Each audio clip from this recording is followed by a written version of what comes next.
I landed in a town so quiet I could hear my own American thoughts bouncing off the cobblestones.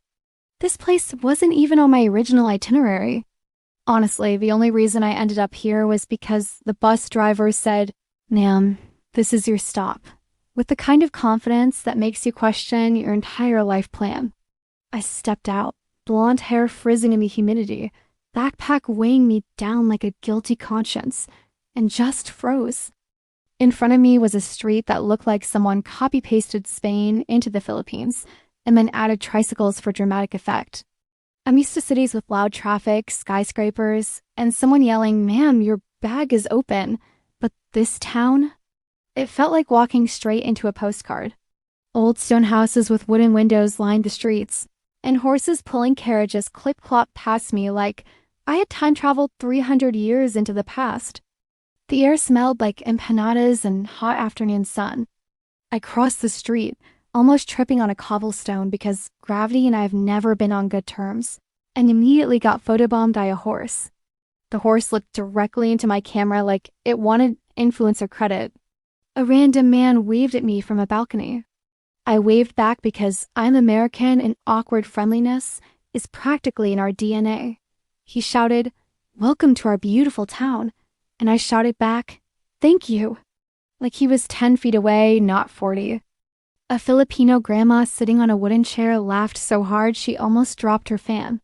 I was starting to think this town was designed specifically to expose just how foreign I am. As I walked, my shoes made little clicking sounds on the stones.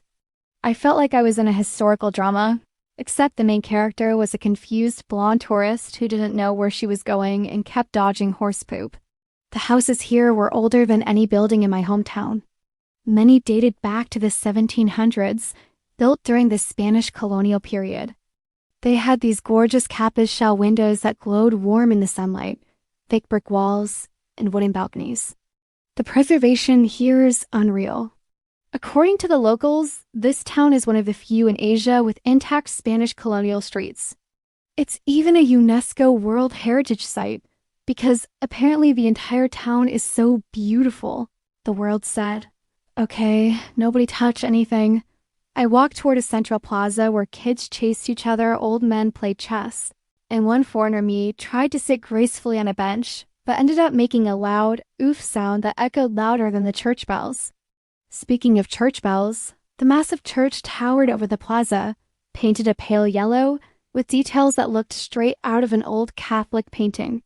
Built in the late 1700s, it has survived earthquakes, fires, and most importantly, selfie stick-wielding tourists. That alone deserves respect. I entered the church courtyard and immediately felt the cool air. I didn't expect old stone walls to have better temperature control than my apartment in Manila, but here we are. A group of local women were making woven crafts under the trees. One of them pointed at me and said something in Ilocano, which I later learned meant, "She looks like a Barbie doll." I bowed awkwardly, because apparently I think I'm in Japan whenever someone compliments me. They laughed again. I was basically the resident entertainment. From the church, I walked down a narrow street lined with ancestral houses that had been turned into cafes, shops, and museums. I entered a museum run by a sweet elderly man who greeted me with a smile so warm it almost melted my sunscreen. He told me the building used to be a noble family's home and explained how rich families lived during the Spanish period. They would store goods downstairs and live upstairs, with wide wooden floors because the women wore big skirts. Then he said, "You can try the dress if you want." Next thing I knew, I was wearing a massive Maria Clara gown, trying to walk like I wasn't trapped inside a floral parachute. I felt elegant for about 3 seconds and then immediately tripped over the skirt. The museum guide clapped. I said, "I'm fine," while dying inside. Nothing captures foreign girl in heritage town like a blonde woman wearing a colonial dress and completely losing her balance. As the sun started to set, it turned the whole town gold. The cobblestones glowed. The houses looked like they were dipped in honey. Even the horse poop looked aesthetic. A local man with a calesa, a horse-drawn carriage, waved at me. I climbed aboard and the horse gave me a side eye, like it was evaluating my entire personality. The driver told me stories of how the town was once an important trading hub during the galleon trade era, connecting China and Mexico.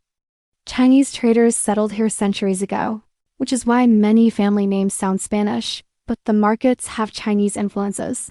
Filipinos are the masters of cultural fusion. We passed small shops selling hand-woven blankets called able. The patterns were so intricate, I felt guilty for only buying one when my heart wanted 5. The driver also pointed out restaurants famous for empanada and Bagnet. And let me tell you, Bagnet was calling my soul. Bagnet is deep-fried pork that shatters like chicharron when you bite into it. It tastes like heaven and regret at the same time. I ordered one plate and almost cried because it was so crunchy, I thought my jaw was going to file a complaint. As I ate, a group of kids approached me. Can we take a picture? They didn't even wait for my answer before posing. Kids in the Philippines have more confidence than most CEOs. They asked where I was from. When I said America, one kid said, "Wow, like Hollywood." Another one said, "You look like Elsa from Frozen." I considered singing Let It Go, but decided that traumatizing them wasn't the best idea. After dinner, I walked again through the famous street.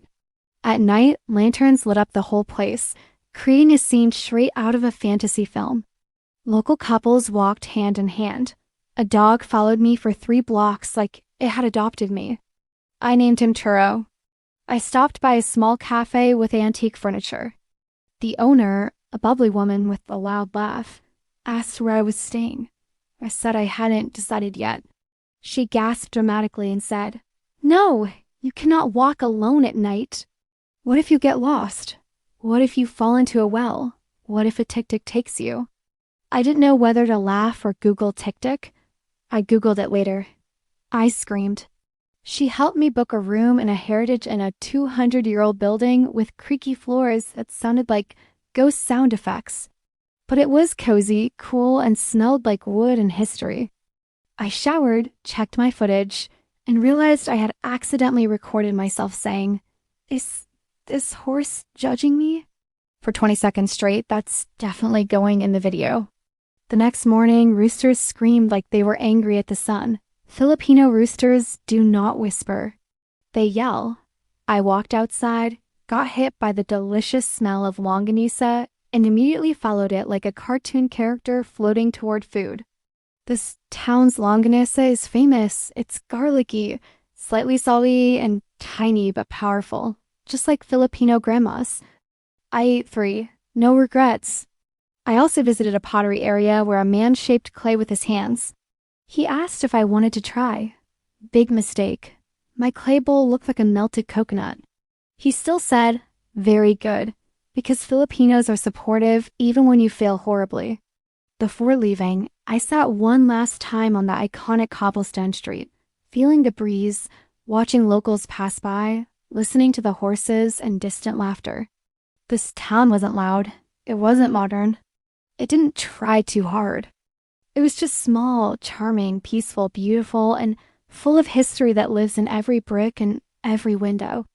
I finally said its name out loud. Vigan, the most charming town I had ever seen, and one I wish more people knew about. Not because it needs more tourists, but because places like this remind you that beauty doesn't have to shout. Sometimes it just stands there quietly, glowing in the afternoon sun, waiting for a blonde American girl to nearly trip over it. Thanks for watching, and don't forget to subscribe for more adventures.